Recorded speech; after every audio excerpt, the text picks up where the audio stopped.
Quickley Sport Production. I'm your host, Suttles, and today we'll be recapping the game between the New York Knicks and the Clippers and the New York Knicks and the Chicago Bulls. Let's get it.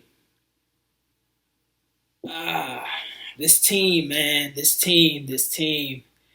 They've lost 5 of their last 6 games, man. This team, it's tough. It's tough with the back-to-backs.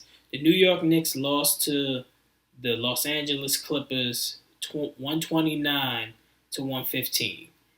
And it was like a no defensive game, point blank period. I can't even put it in any other form. It was like no defense being played, and the Clippers are one of the highest scoring teams in the league, and the Knicks just got caught in playing their game, playing the Clippers type game. They weren't playing New York Knicks basketball.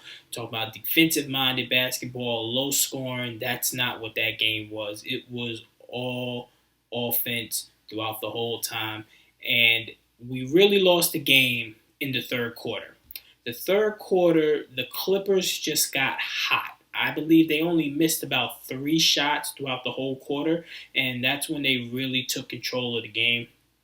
And then towards the end, it was a little things here and there, but the Knicks just couldn't battle back. It was just too much offense. That's not our game. But the Clippers made the Knicks play the Clippers type ball, and that's how they ended up coming out with the W. In that game, Julius Randle played phenomenal. He had 27 points, 12 rebounds. RJ Barrett played really good. He had 23 points, but the guy that was the most impressive was IQ, and he thoroughly showed that he should be Rookie of the Year candidate. And if he stays on the bench, he should definitely be Sixth Man of the Year candidate. He had 25 points, but the way he was scoring, the way he was just making everything fluent, he made the offense run. Everything that he was doing was looking phenomenal. And this rookie is clearly the steal of the draft for us. And I'm very happy that he's on our team. Now, when it comes to the Chicago Bulls last night, we lost 110 to 102. That was a heartbreaking loss because the Chicago Bulls are thoroughly on our same level, especially the same level of talent and the kind of team that we are and they are. So that was a real winnable game, but it was definitely on the back of a back-to-back. So you've seen the effects of the back-to-back because the Knicks defense just wasn't there. Simple as that. The Knicks defense just wasn't there, and they was able to battle. It was a close game, but then towards the end, when your defense isn't there and you're shooting ice cold, you're not going to win. That's not a recipe to win. The Knicks were horrific from the three-point line last night. They only shot 20% from the three-point line. Everything else was good. Their turnovers, they didn't reach their average of turnovers. It was a lot less. The steals, the rebounds, everything was kind of even between these two teams except for the three-point percentage. And the Knicks are the last team, dead last in the league, which we're making three-pointers. And that has to change. This league, you have to make three-pointers to win games. It's just as simple as that. Playing defense is good, but at the end of the day, you have to make shots. And if the team is taking threes and we're taking twos, at some point, they're going to take over. And that's exactly what happened last night.